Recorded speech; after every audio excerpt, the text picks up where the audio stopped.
joining us here this morning for this side event on decarbonising transport. How are we going to turn our targets into actions, looking in particular at countries outside of the major markets and hard-to-abate sectors. The event has been organised jointly by the Global Fuel Economy Initiative. I am Sheila Watson, Deputy Director of FIA Foundation, and we are one of the partners in that initiative, with several of our other speakers today, and also by the International Transport Forum. So we hope in the next 75 minutes or so that we'll be able to have a conversation about the global pace of change towards zero carbon vehicles, about the challenges we face, and about, as I say, those sectors which have particular challenges, and how perhaps through a range of strategic actions and innovative approaches, we will be able to work together to achieve our objectives.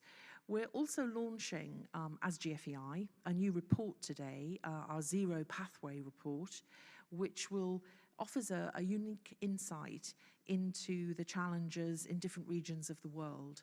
And we hope that one of the co-authors of that report, Lou Fulton, will join us through the magic of the internet, but he's not here yet. So let me just briefly describe what the report does. It takes the overarching ambition for change in the major markets towards the end of internal combustion engines and the domination of electric vehicles, and cuts that down into different country types and tries to analyse what each of those different types of countries, so emerging markets, importers, etc., how they see that challenge, what they face, and the sorts of policy frameworks they need.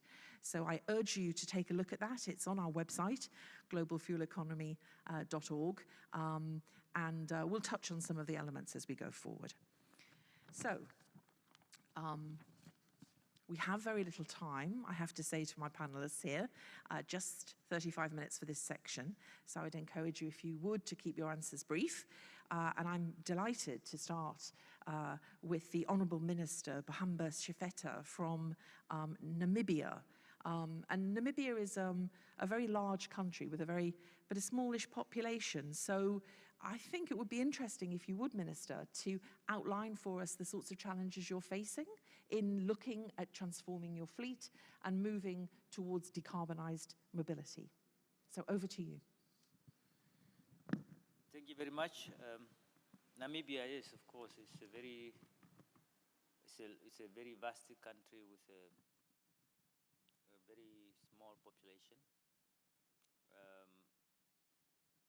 We have a very ambitious. Could I encourage you to hold the mic to your? It will come out, I think. Let me have it. Yeah, does it? It's kind of old technology, isn't it? There we are. Thank you. Yes, we have very much ambitious NDC, and we have targets that we set ourselves to achieve by 2030. For instance, we want to reduce carbon emissions by 91% by 2030.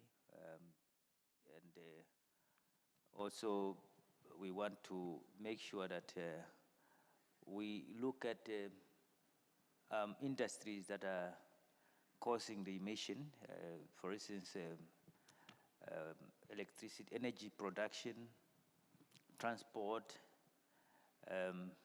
so that we cut emissions on that. And we have recently launched our green hydrogen agenda at this COP26 just a few days ago, last week. And we also trying to collaborate with regional and international organizations, private and public, and also NGOs in achieving that. We have an abundance of natural resources. The wind and the solar resources. So we are looking forward to working with these regional and international organizations to make sure that we achieve that by 2030. Our targets we have set ourselves in our nationally determined contribution which I'm sure will do that even before 2050 that the Paris Agreement has set itself to achieve. So we'll have a zero emissions by 2030. That's our target. Thank you very much indeed, Minister. And when you look at hear the conversation that's taking place here in COP and elsewhere, and you look at it from your perspective, do you feel there are issues specifically that apply to the challenges you face, perhaps compared to the challenges faced in other markets? And if you do, it would be helpful to have some sense of what they might be, and if you have thought about how others could support in helping you to address those challenges. Yes, global warming is a challenge to all of us because it's challenging the health condition of the planet entirely. So all of us have been challenged to work harder to achieve that. Whether developed or developing countries, we have to achieve that for the health of our planet and also for our own sake and the future generations. So therefore, challenges are almost similar, and especially Namibia is geographically is placed in an area where, in a position where we go through many climate-related disasters, drought and sometimes flood, and there are also some areas that for many years we have not even received rain there, a drop of rain. So we have so many challenges, and those challenges are also similar to some other parts of the planet, and we need to address collectively the reduction of carbon emission in a concert. Thank you very much indeed, and thank you for finding the time to be with us this morning. We're also joined by, I think, some miracle of modern engineering, by our next panelist, Rob de Jong, who is head of the Sustainable Mobility Unit at UN Environment Programme. So I don't know if Rob is going to emerge on a screen or whether he can just hear me. Can you hear me? Yes. Sheila. Ah, there we are. There's Good. Rob. Brilliant. Oh my goodness, I'm full size. You are. So good morning in Glasgow. Good morning, and Rob is in Kenya at the moment, so thank you so much for finding the time to be with us, Rob. We've just heard from the Minister from Namibia about the specific challenges that he faces in fleet transformation, and I know the massive amount of work that UN Environment does in this field. So what do you feel are the perspectives of low and middle-income countries and emerging economies in this field of fleet transformation, and what are the challenges that you're supporting them with? Yeah, well, thank you. Well, I think the big challenge that we have is that between now and 2050, we're going to add about 1 billion vehicles to the global fleet. And 90%, actually 99% of that billion vehicles is going to be added in low and middle income countries. In 2050, 2 out of 3 vehicles actually will be found in low and middle income countries. And if we're going to talk about, and we are talking about in Glasgow, a global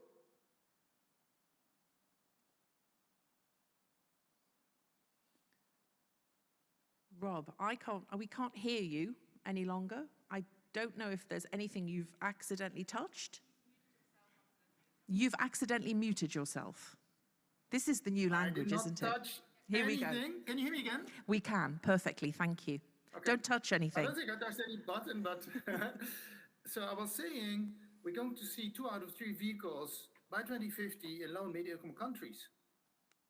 And the question is how the Kenyas of this world, the Vietnams and the Perus, or the Namibias we just heard, how are they going to join this global shift to zero emissions mobility? How are they going to join a global shift to electric mobility? And what needs to be done for them to join that shift? Because, as I said, if we're going to add 1 billion vehicles in those countries, but we're not going to have these countries join the global shift, we have a big problem. We will not meet the Paris climate targets. And so what we find, working in many of these countries, that there's huge opportunities to leapfrog. For example, most of these countries still have the majority of the vehicles to be imported, to be bought. We also find that many of these countries don't produce vehicles. or even fuels. They import them. So there are big opportunities for these countries to join the global shift. But today, we're not there. Today, we're not there for these countries to join the global shift, to also commit themselves to 2030, like the UK, or 2035, or 2040, to stop importing and stop producing internal combustion engines. And finally, some of the things we see that still need to be overcome, and I think we're going to hear more about it, and we also read about it in the GFI document, is we still don't have the right policies and standards in place. We still need to help with financing the incremental cost of electric mobility. It's more expensive upfront, but it will get its money back as you start using it. There's infrastructure issues, but there's also questions about what about these batteries once those vehicles have been come to the end of life. And a lot of it has to do with awareness. Over the years, UNEP, with the Global Fuel Economy Initiative, have worked in these countries, and these countries are ready to join this shift if we could look at these issues of policy development, of financing, of infrastructure, and of technology. So a lot of work to be done, but the opportunities are there. Thank you very much. Over to you, Sheila. Thanks so much, Rob. And I think it's important to have that positive end note. And also I wonder whether, because I'm aware that you've put a great deal of effort into securing substantial funding from the ZEV funds to support some work on electrification specifically in these markets. Could you briefly give us an idea of how that's going to work and what you're going to be doing? Yes, that's correct. The ZEV, the Global Environment Facility, one of the climate funding mechanisms, are now massively investing in supporting low and middle income countries joining this global shift to electric mobility. But not only the ZEV, also development banks, the World Bank, are announcing at this COP the availability of funding for those countries to join the global shift to electric mobility.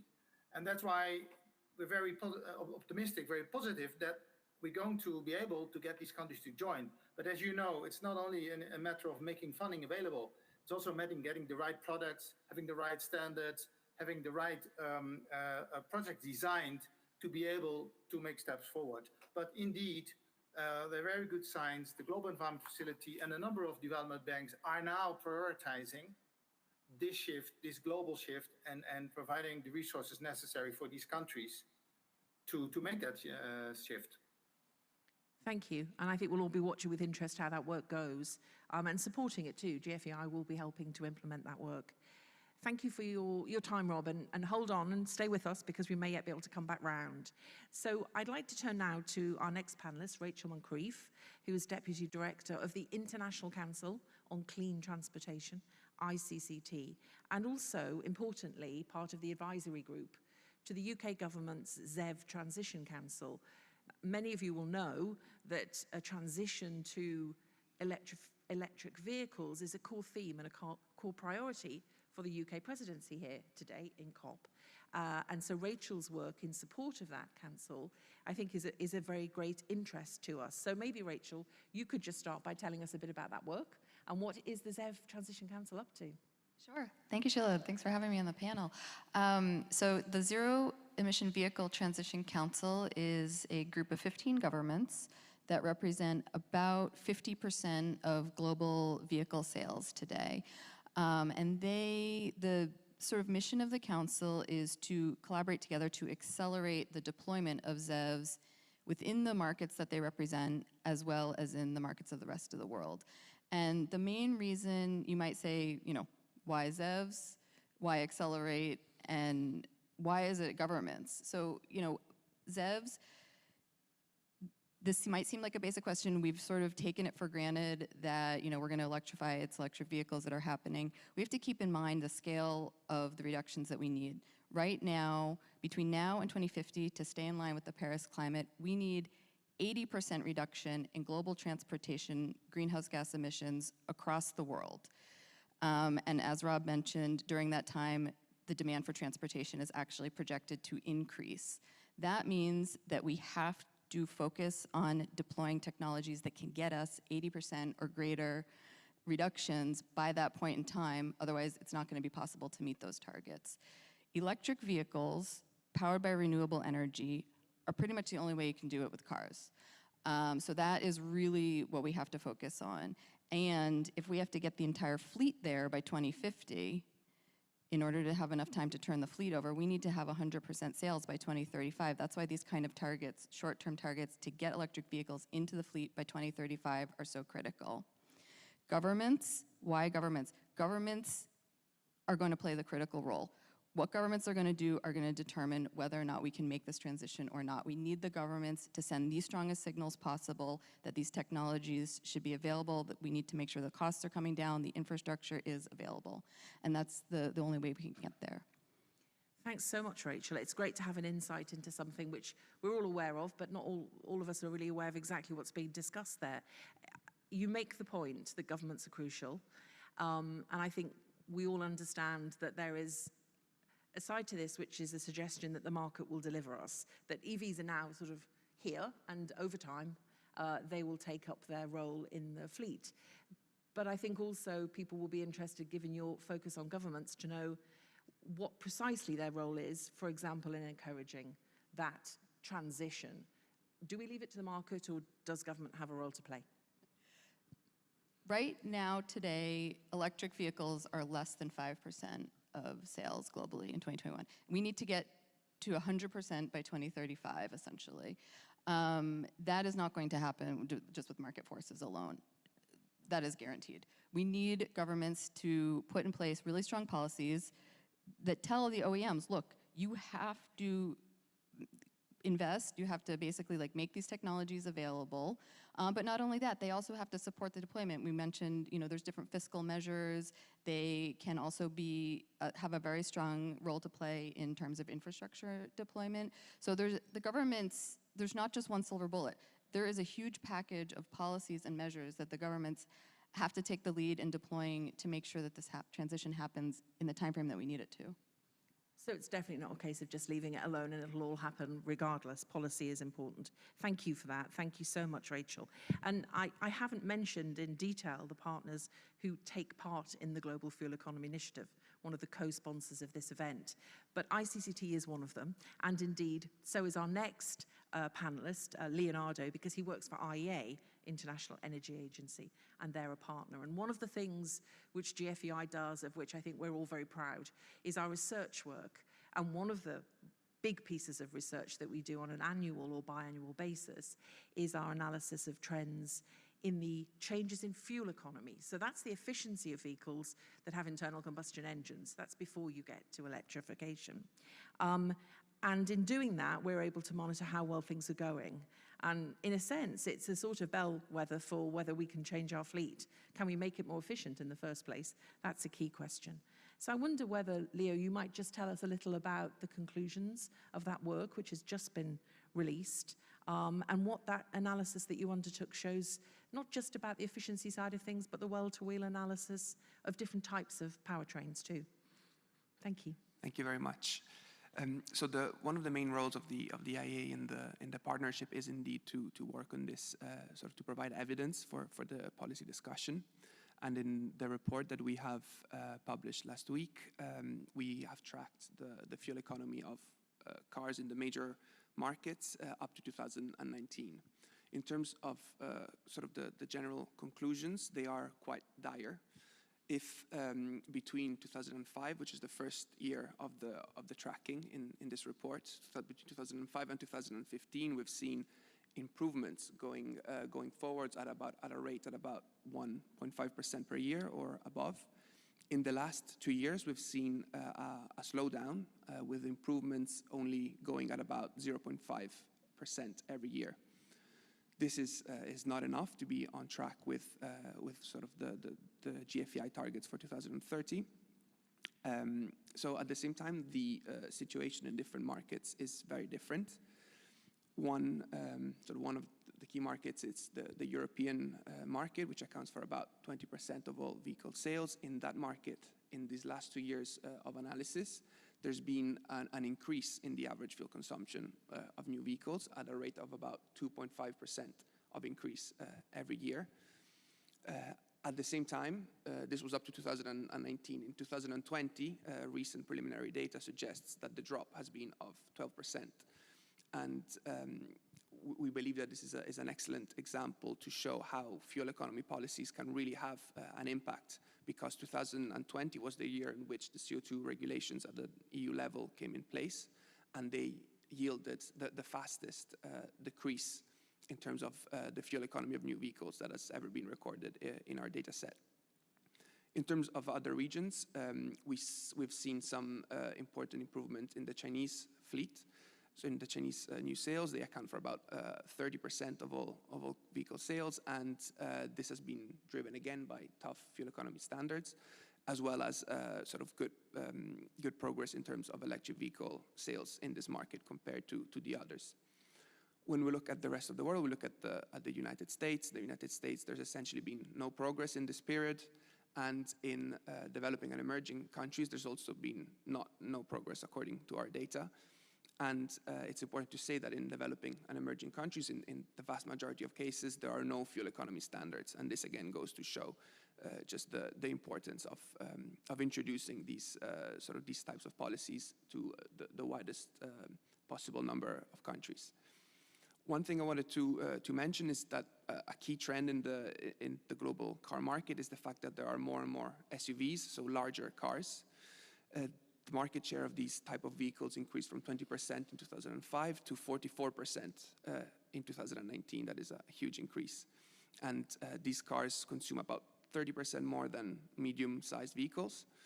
And they're making it harder for decarbonization and for the efficiency of the fleet to go ahead.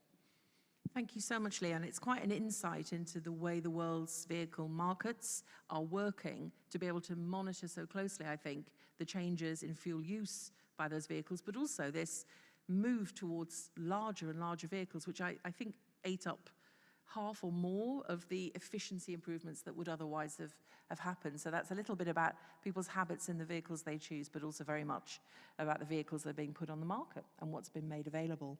I know, again, in your report, you speak about policy frameworks and the sorts of things that need to change and need to be done. You've mentioned firm regulation on CO2, and Rachel touched on some other things. Is there anything else you would add that you think is a key policy lever here to try and get us to this next stage? Absolutely. I would highlight two other elements. One is our policies in support of electric vehicles and electrification. Electric vehicles are the most efficient powertrain that is available to us. We conducted a well-to-wheel assessment, and that confirmed this statement, also considering the CO2 emitted from electricity generation. Electric vehicles are the best option, and therefore policies to support these are key. But then there's also another element which would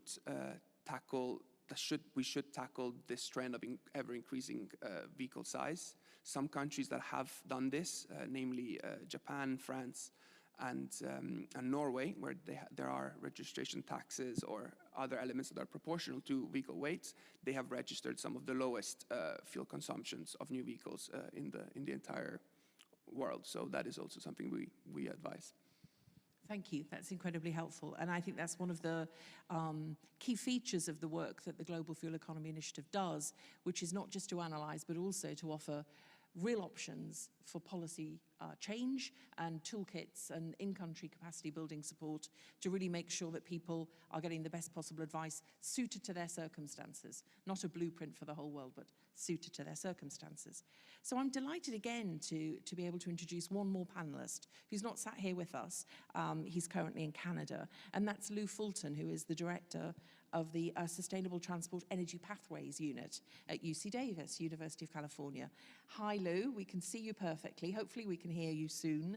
I wonder if you would, we've talked a little, I've mentioned it several times, about our new Zero Pathway report at GFEI, and you, of course, were co-author of that work. And I think it would be interesting to hear a little about the basic analysis that you have undertaken in terms of looking at the different scenarios that different countries face in this move towards an overall global improvement in the footprint of our vehicles, perhaps a little about how countries differ. Thank you. Sure. Yes, thank you, Sheila. And it's great to be here virtually. Sorry I'm not there in person. Well, I think our other panels have done a nice job of laying out the challenges and the timing. that we need to transition to a near zero carbon transportation system by 2050 or shortly thereafter. As Rachel said, we need to at least get 80% reductions worldwide in light duty vehicles by 2050. And that's an incredible challenge. It also means that our leading markets have to go even faster, right? Because there's going to be a range. So we did this new report, which I guess is, I think, being launched today, our Zero Pathway report, and looked at the world and broke it into 4 groups. The leading markets, which are going to be your most aggressive, they're mostly automobile manufacturing countries, but not completely. They tend to be Northern European countries, California's in there, a couple others that are moving very quickly and already have market shares of electric vehicle sales anywhere between 10 and, I think in the case of Norway, we're close to 90% electric vehicle sales. So these are the leaders, and these are the countries and regions that we can really learn from, and hopefully are building markets and building sales so that the costs come down. And I think that is happening. We do think they need to transition completely to ZEV, zero emission vehicle sales, which is electric vehicles. It also could include hydrogen fuel cell vehicles by 2035, and need to be well on the way by 2030. One of the UN groups is saying 75% sales by 2030. We think that's very aggressive, but doable for those kinds of countries. We also then have a set of countries that we call close followers that are also usually large industrialized OECD type countries that can afford to move very quickly and appear poised to move quickly. They have already got a lot of the policies in place to do that, and we can talk about what those policies are. They also should be able to transition by 2035, but maybe on a slightly slower track, but not that much slower. Then we have more of the importing kinds of countries around the world, and we broke them into 2 types. Aggressive importers, the countries that are really moving fairly quickly and are starting to get the policies going, but they mostly import their vehicles, and they don't have as much control over what's getting built, but they can control what comes into their countries. We have them transitioning by 2040, but on a fairly fast track. And then we have the rest of the world following after that, really getting going at around 2025, going now, but really moving fast after 2025, and also fully transitioning by 2040. But the world is at least 90% there by 2035 in our scenarios. So I'll stop there. There's lots to talk about in terms of policies and whatnot, but that's the basic structure of how we did our analysis. Thanks very much indeed, Lou. And I think it helps to disaggregate and break down those global targets and global and general ideas so that we can begin to understand more about what countries in different circumstances, Namibia compared to Kenya, I think Rob referred to what they face and what support they may need. Turning to the policy framework, you touched on it there, Lou. Could you nominate 2 key policies? You referred to one country you felt had good policies in place on electrification. Perhaps share a couple of thoughts on that?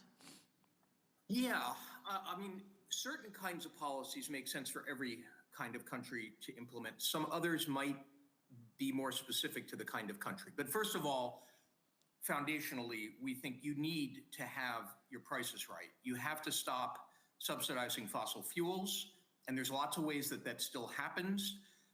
And so countries really need to look at that closely and figure out how to get rid of those subsidies. And then they need to be taxing fossil fuels, and probably carbon pricing is the way to go, either direct carbon pricing or through some kind of cap and trade program. But we need to look at the carbon content of fuels on a full fuel cycle basis and tax that in an increasingly robust fashion to send the right signals. Beyond that, we think you need the right technical standards. Any country can fairly quickly put in place public procurement programs, so all publicly bought vehicles are ZEV as soon as possible. Of course, there's the power sector side that needs reform so that we keep up with decarbonizing the power sector, which is probably job 1 for every country anyway.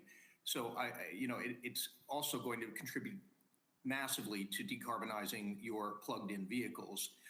And then we need strong policies to promote both the electric vehicle uptake and the reduction in the carbon intensity of the vehicles themselves, or improve the efficiency of the vehicles themselves. So these are things like CO2 standards, a limit to what the vehicle can emit. And incidentally, that's also critical for ICE vehicles, our internal combustion engine vehicles, to make sure they keep getting more efficient, because as somebody mentioned, maybe it was Rob, we're going to sell another at least billion of those, no matter how fast we move. And I think we can target zero emission vehicle requirements that many countries may find that they can basically over time just require that a certain number of zero emission vehicles are sold, and in a sense technology force them into the marketplace. So those are some of the things. Vehicle import requirements are another way to do that. You could even eventually have rules about requiring certain kinds of vehicles to come in, not just by age group, but or emissions, which are very important, but by some kind of technology rule that you know, it's probably too soon yet for most countries, but eventually require a certain number of the vehicles coming in to be ZEV. Thank you very much indeed, Lou. And that is a rich spread of policy options. And as I think I've already mentioned, the Global Fuel Economy Initiative works very much at a country level, alongside the research we do and the advocacy work we do on these issues, to support countries as they face these challenges. And these are the sorts of options that we offer support with, and the report touches on them and actually goes into greater detail. So we have no time left in this section of the panel. That's just so devastating. We could have at least gone round once more. So I have to say thank you so much to the panelists that I have here with me, and our two panelists who zoomed in from other parts of the world. I think we've heard a lot about the need to see the transition truly globally, not to perhaps have a focus that it is just major markets, the need to have policy, not to think that this is a bit of magic that is just going to happen, the need to support countries, as I say, and also really importantly, and I think all the partners in the initiative believe in this, the solution does not lie in changing and cleaning up our vehicles. The ultimate solution lies in getting out of them and walking and cycling and sharing our mobility more. And that's certainly something that GFEI partners would sign up to, and that's essential if we're going to get to the Paris targets. So thank you to our panel here today, and thank you, Lou, and thank you to Rob, if you can still hear us somewhere in the ether. And I will hand over now to our next section, which will be moderated by Weishuen Ng from ITF. Thank you, and thank you to our panelists.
So welcome to the second panel of our session. And after listening to the wonderful panelists from the first panel, where we have heard a lot of the challenges and innovative solutions to transform the global vehicle fleet, we will now go into other sectors and to look at what are some innovative solutions and challenges that are facing heavy-duty road freight transport, aviation, and also maritime transport.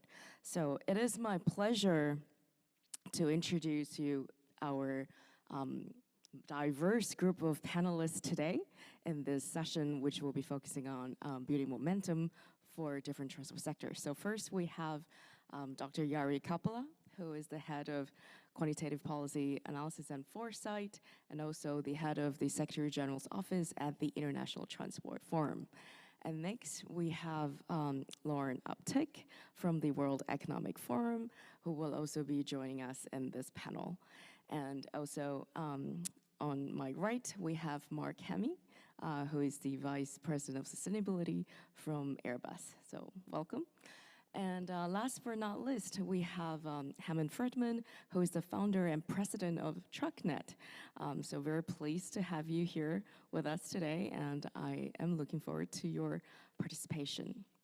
So, so without further ado, we shall now begin this second session. And so I will first ask Jari a question, the first question. So Jari, we know that the International Transport Forum is an intergovernmental organization working with countries and also companies. So what is the role of the International Transport Forum in contributing to the transformation of the transport sector? Thank you very much, Wei Xuan, and good day to everyone. First, I'd just like to say that we are a very proud member of the GFEI and also contributing to the Pathway Report and the excellent work done with the GFEI. And we're very keen to keep working with our partners to really help the governments, the ITF. We have 63 member governments as member of ITF, but we also have a corporate partnership board that works with us on really navigating these challenges when we're delivering on cutting the greenhouse gas emissions. I think Rachel mentioned in the last panel the huge transition we have coming up and the challenge it faces to us, this rapid transition. And it really creates a lot of policy challenges as well in terms of job transition, promoting resource efficiency, sustainable supply chains, etc., etc. I think the scale of transformation is daunting, I think, to many of those who are working on transportation sector. Not only on the private vehicle side, but specifically perhaps on the hard-to-abate sectors, the maritime, aviation, and road freight. 40% of all transport emissions come from the hard-to-abate sectors today, and these sectors are going to grow in terms of the volumes of transport. Freight will double by 2050, according to our research, aviation triple. And these are numbers taking already into account the impacts of COVID and the recovery that we'll see after that. So what we've done at the ITF, we already after COP21 created a Decarbonising Transport Initiative, trying to support our member governments, but also all the other partners by providing evidence on effective mitigation measures. We have launched an online tool, which you can all go have a look at it. It includes over 70 measures, the information on mitigation measures, their effectiveness, their costs, and really the catalog of effective mitigation measures, what we call Transport Climate Action Directory. We feel that this type of evidence-based information is crucial so that we cannot go and say anymore, well, we don't know what to do. We know what needs to be done. We know what can be done, how effective the measures are. We need to now move from ambition to action. And then specifically on the hard-to-abate sectors, we've just created a new project with what we call DT Implement. This is an implementation action for transport decarbonization for hard-to-abate sectors. This is supported by Horizon 2020, European Commission Fund. What we want to do there is not only provide a platform for discussion of all the stakeholders, but really speed up the transport transformation to decarbonize transport. And we want to learn from the best experiences in the sector, the best solutions, and also look at the challenges the sectors are facing in decarbonizing. Really, at the heart of it, the objective is to scale up the innovative solutions urgently and move from ambition to action. We've reviewed all the NDCs that have been put forward by member countries. We're very pleased to see over 98, I think 98% of them mention transport. 80% have mentioned include measures for transportation sector, but only 16% of those have actually targets for transport. So we need to move to that area where we actually have proper action on climate change on transport. We're proud of this project because it brings together more than 30 countries now, all the major players globally, but also in industry with several of the companies, other stakeholders, institutions. So we really think that within the next 2 years, we can come up with the pathways that help us to set the hard-to-abate sectors on a right pathway, also on the short and medium term, not only looking at by 2050, but what needs to happen now for us to get there when we need to be there. Thank you, Jari. So it is indeed true that we do now need to urgently transform commitments to actions, and I do believe that is why we're all here today at COP26. And so moving on to Lauren, so I know that at the World Economic Forum, there have also been many initiatives trying to look at how can we actually address the growing emissions, CO2 emissions from heavy-duty freight, aviation, and maritime transport. So what are some synergies that you have observed through your work at the World Economic Forum across all these three sectors that you would be able to share with us today? Thank you, Weishuan. So the World Economic Forum is the international organization for public-private cooperation. And so we really work as the ITF does with governments, but importantly with corporate partners. And we as the forum have communities from private investors to banking and financial institutions to aviation, automotive, et cetera, and shipping. And so one of the approaches that we've taken is to make sure that we're leveraging that enormous community we have and taking a value chain approach to solving these challenges. And it's been really fruitful to do so across any of these hard-to-abate sectors, where we're working not only with in the case of aviation, carriers and OEMs and fuel producers, but also with demand-side actors, with financiers, with governments, so that we can attack all the different levers at the same time and make sure that we're de-risking this transformation for everyone at the same time. So we've seen that approach has worked very well across the different sectors. We're also seeing a real opportunity with demand-side actors. Big corporations, many of which you've seen participating here last week and this week, have to address their Scope 3 emissions. Many are signing up for science-based targets, and to address their Scope 3 emissions, often that is in their supply chain in terms of either air travel or freight.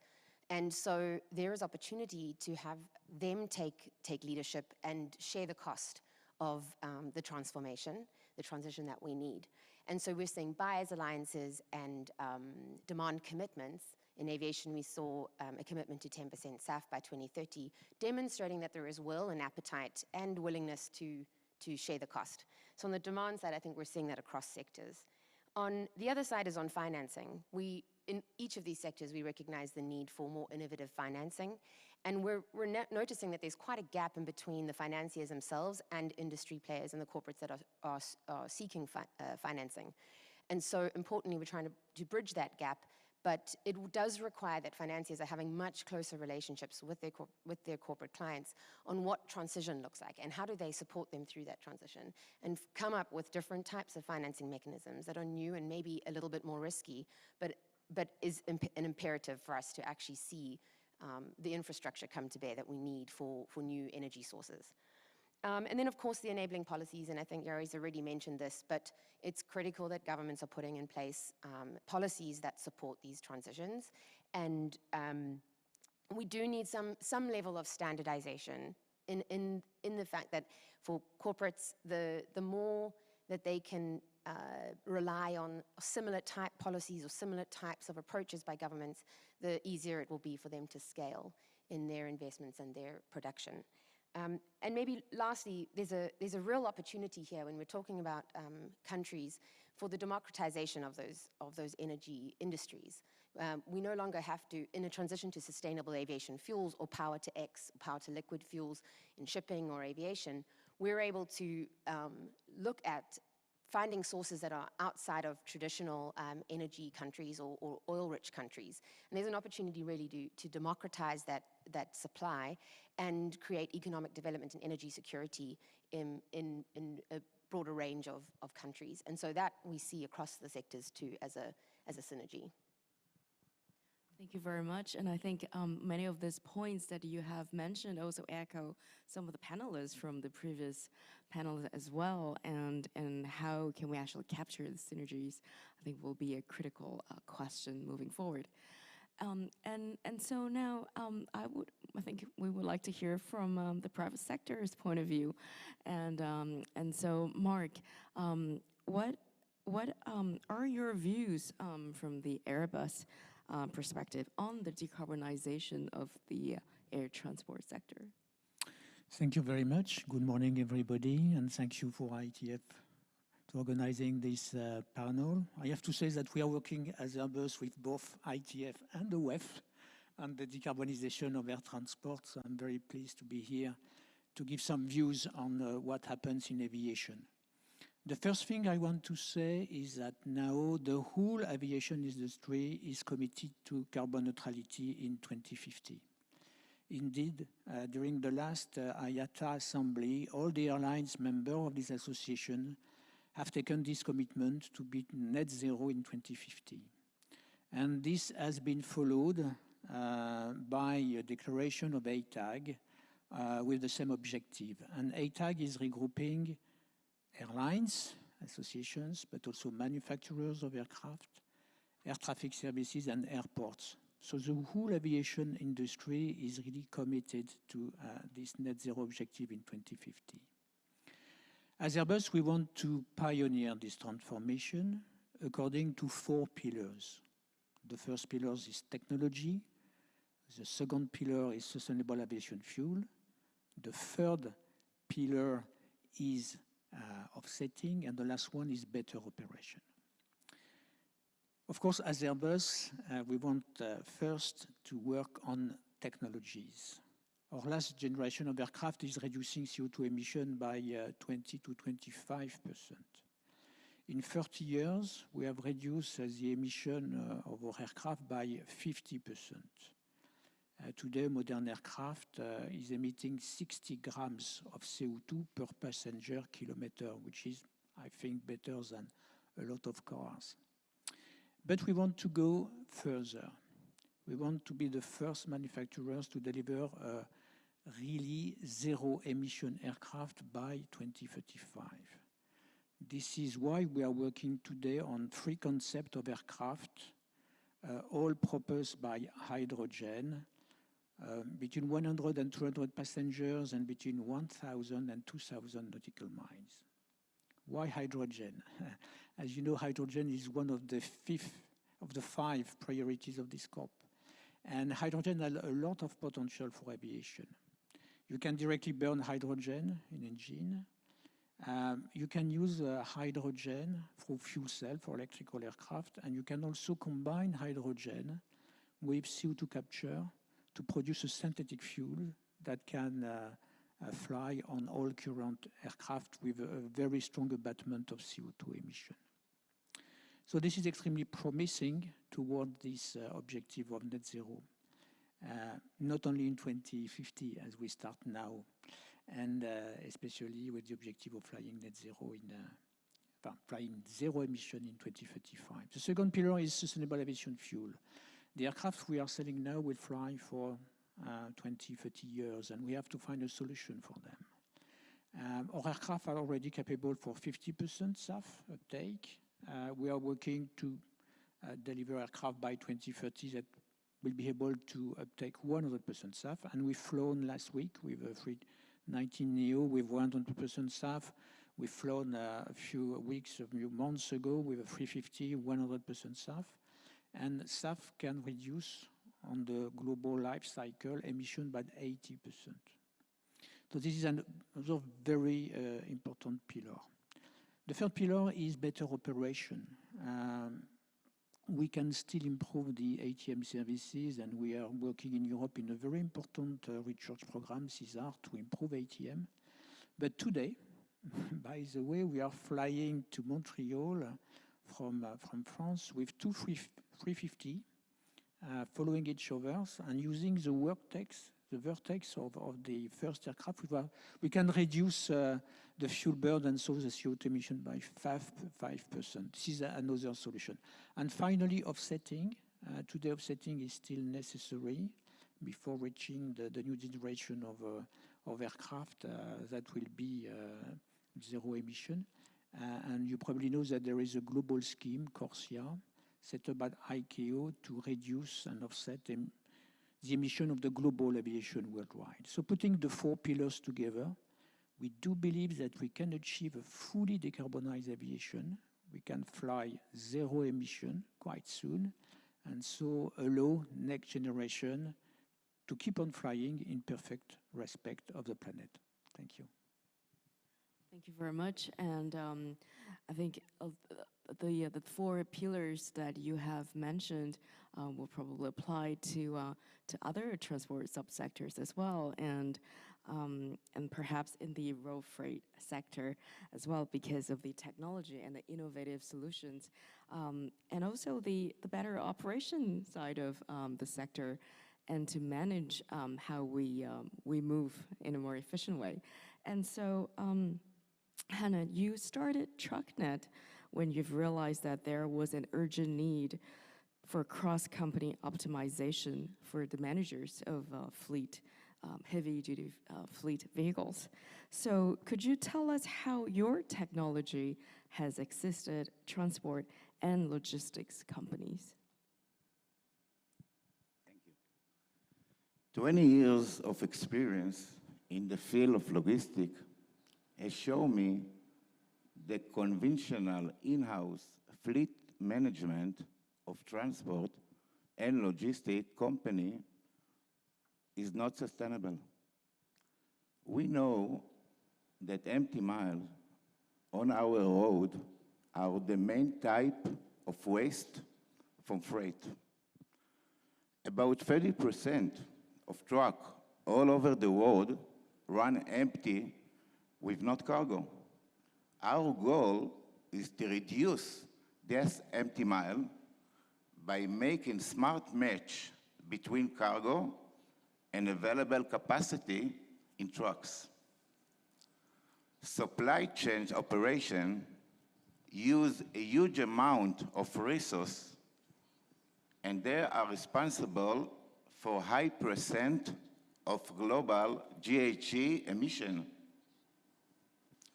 They are looking for solutions. One of my goals is to increase the scope of business strategy to include a sharing economy model of cooperation between companies. Saving resources will lead to reducing the carbon footprint. One of the many components of Trucknet technology covers the next level for fleet management, cross-company optimization. We are here to assist them to achieve a better efficiency and profitability. Trucknet big data cloud-based platform uses artificial intelligence, business intelligence, and machine learning algorithm. It automatically identifies the location of cargo and trucks, making a smart match and saving the need for more empty mile. Here in Glasgow, we are all looking for solutions to transform business as usual.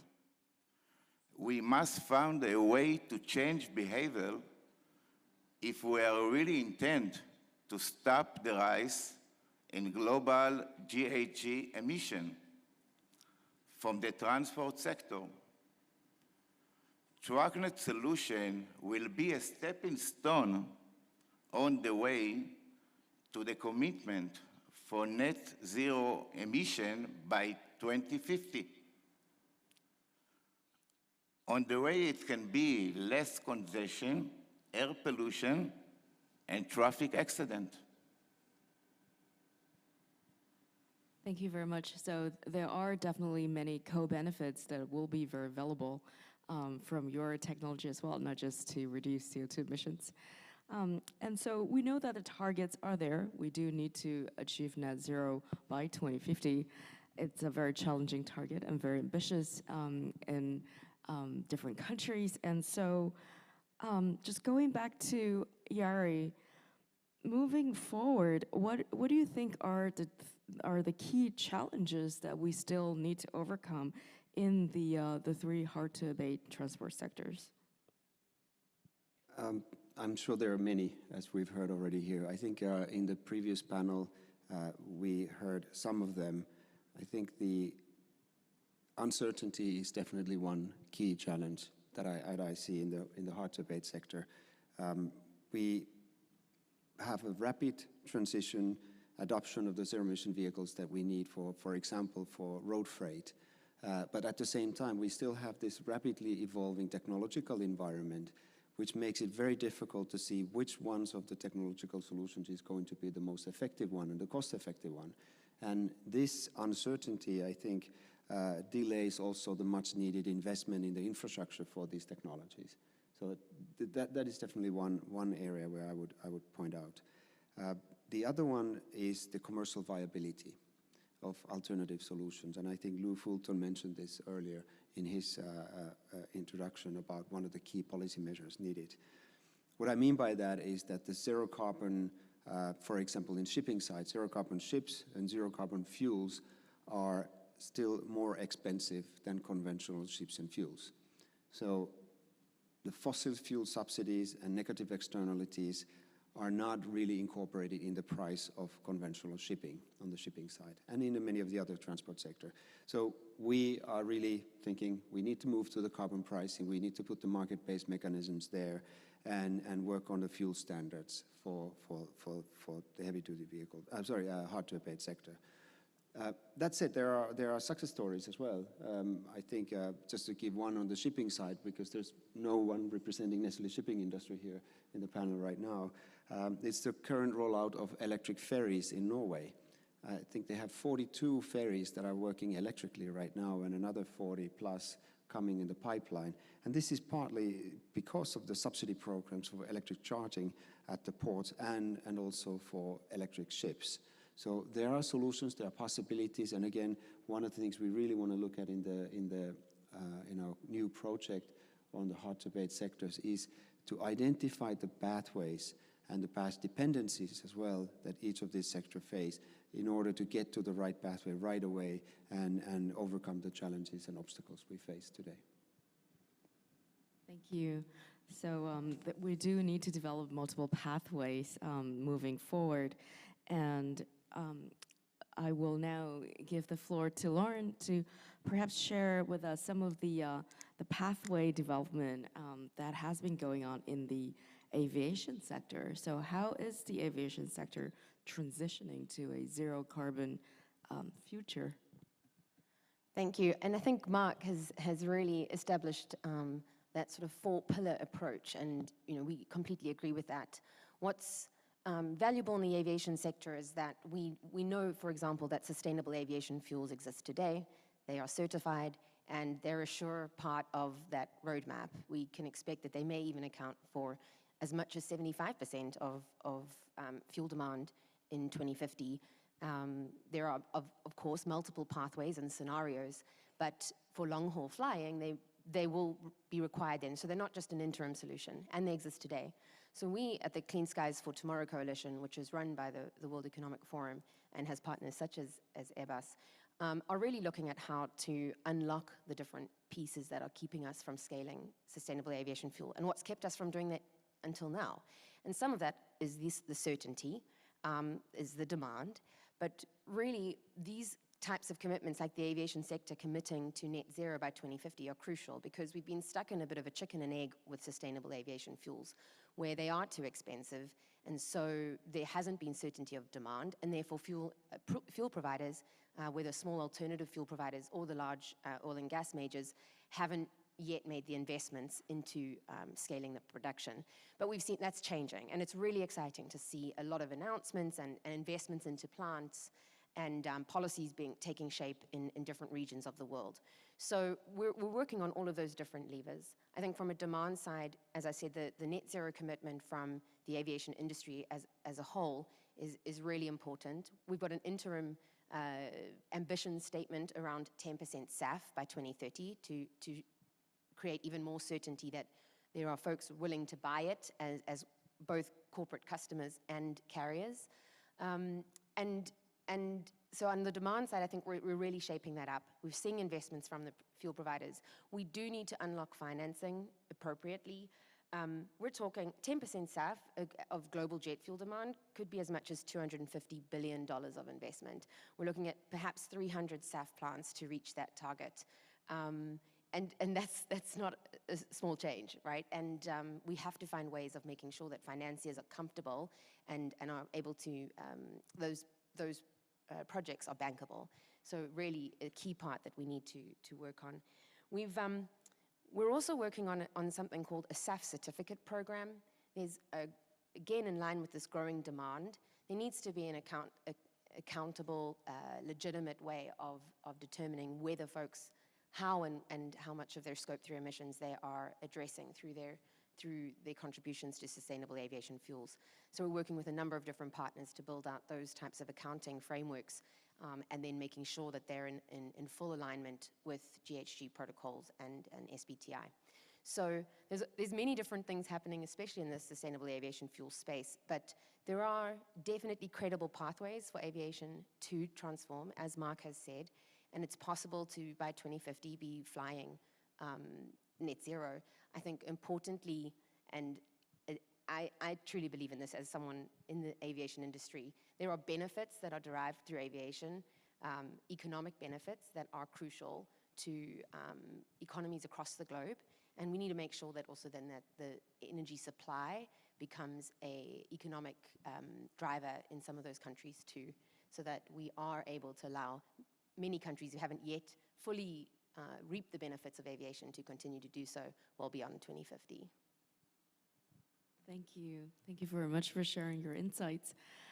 And just building on this sector's challenges from aviation, Mark, I would like to go back to you again. So what do you think could still be done from a private sector's point of view to enhance this momentum on the decarbonization roadmap for aviation?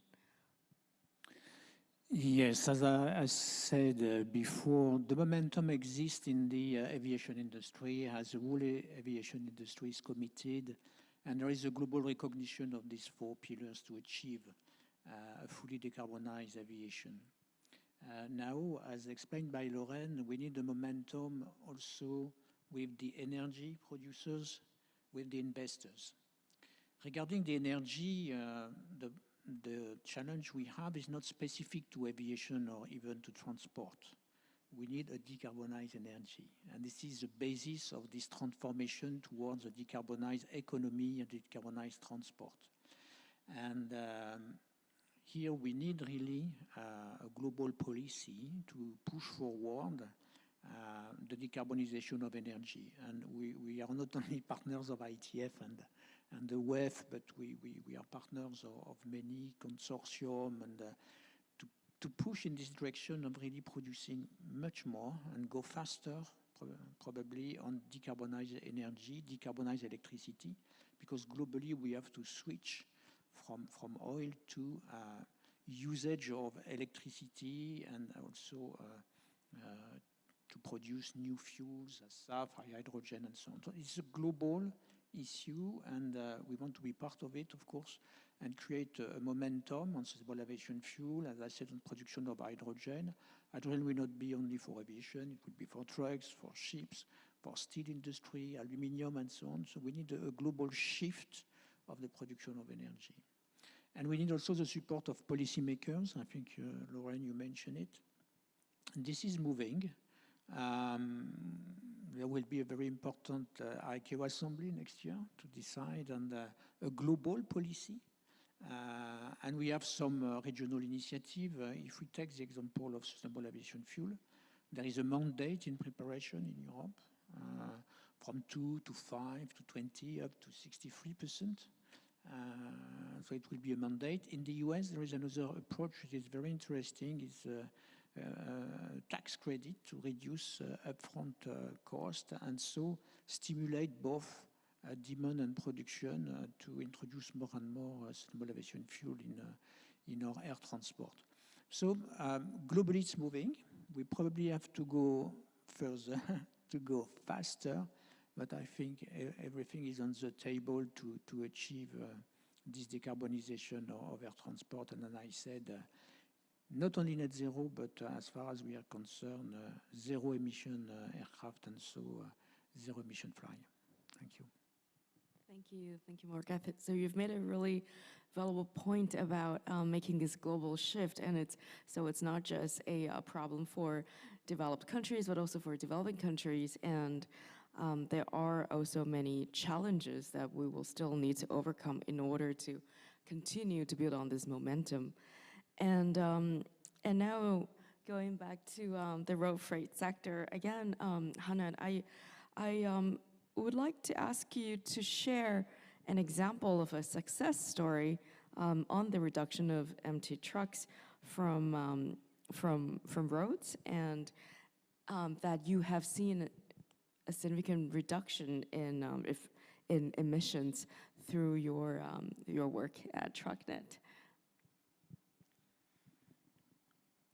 When I established Trucknet 3 years ago, I have in mind building a unique ecosystem for transport company to use a sharing economy model.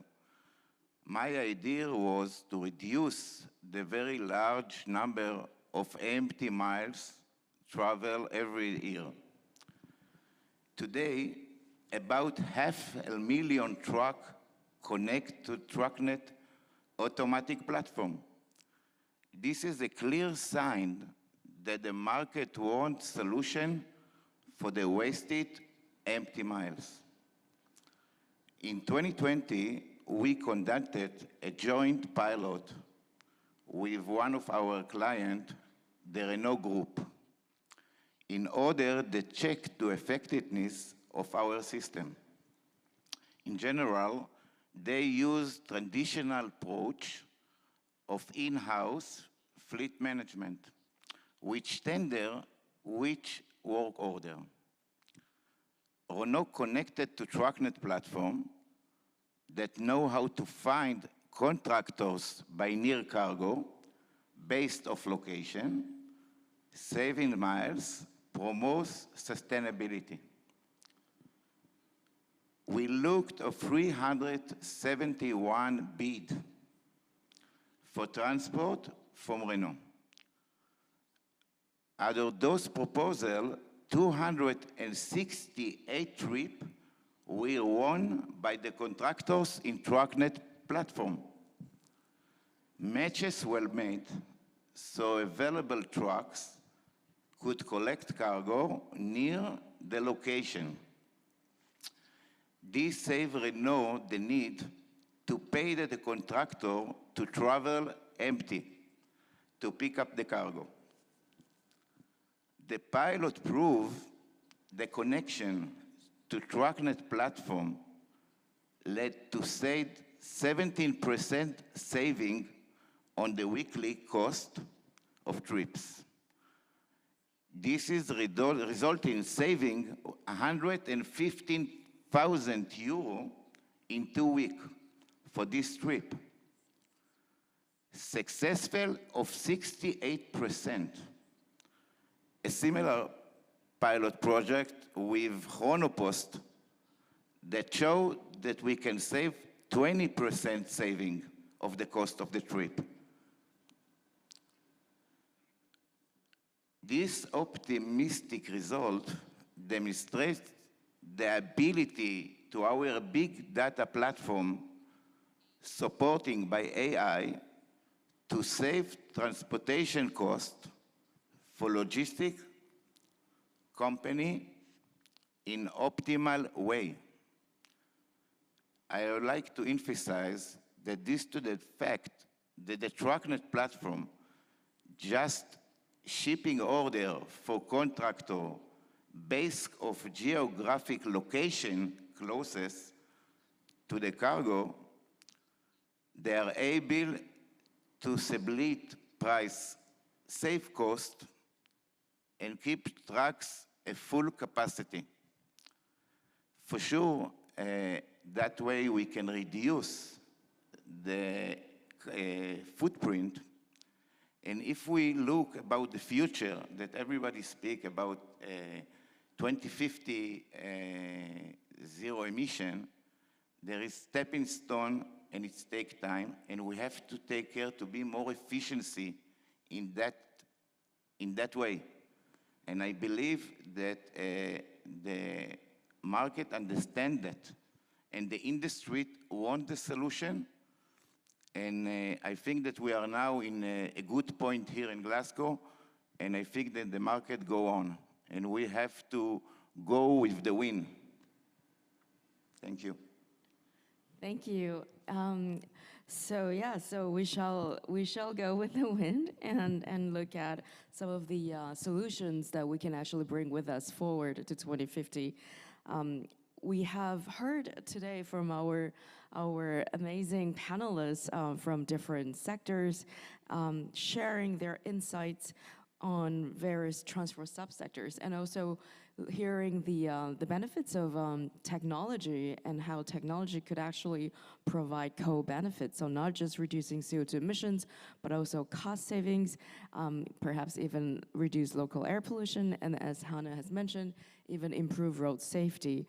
And we do know that we, as the transport sector, has to manage services and operations on more efficient level across all modes as well. So asset sharing, and also ensuring that we are utilizing our resources at their maximum capacity, and most efficiently as well. So we are actually running out of time. So this is the end of our event, but before I close this event, I also just want to point out that the GFEI Zero Pathway Report was launched today in our first panel. Please do feel free to download this report. It will actually show more insights on the different pathways by region, how countries could actually create a more efficient transition to net zero. And I would also like to remind everyone that tomorrow is Transport Day at COP26. So there are many, many activities and events planned from 9 till 5 tomorrow. So the UK COP presidency's events will be found on the official COP presidency's program, which I'm sure you are familiar with by now. And ITF is also working very closely with different stakeholders and the UNFCCC, including the FI Foundation and GFEI, to organize a Marrakesh Partnership Transport Action event tomorrow in Action Room 1, where we will continue a lot of these discussions. We'll look at electrification, again, in a more in-depth manner, looking at developing countries. How can we actually ensure a just transition and leaving no one behind as we move forward to 2050, looking at some of the equity issues and also resilience. How can we ensure the resiliency of the transport sector coupled with COVID-19 recovery? So please do join us tomorrow in the Transport Action event, which will start at 1 o'clock in Action Room 1. So with that, I thank all our panelists and our audience who have stayed with us today, both in person and virtual. So thank you very much.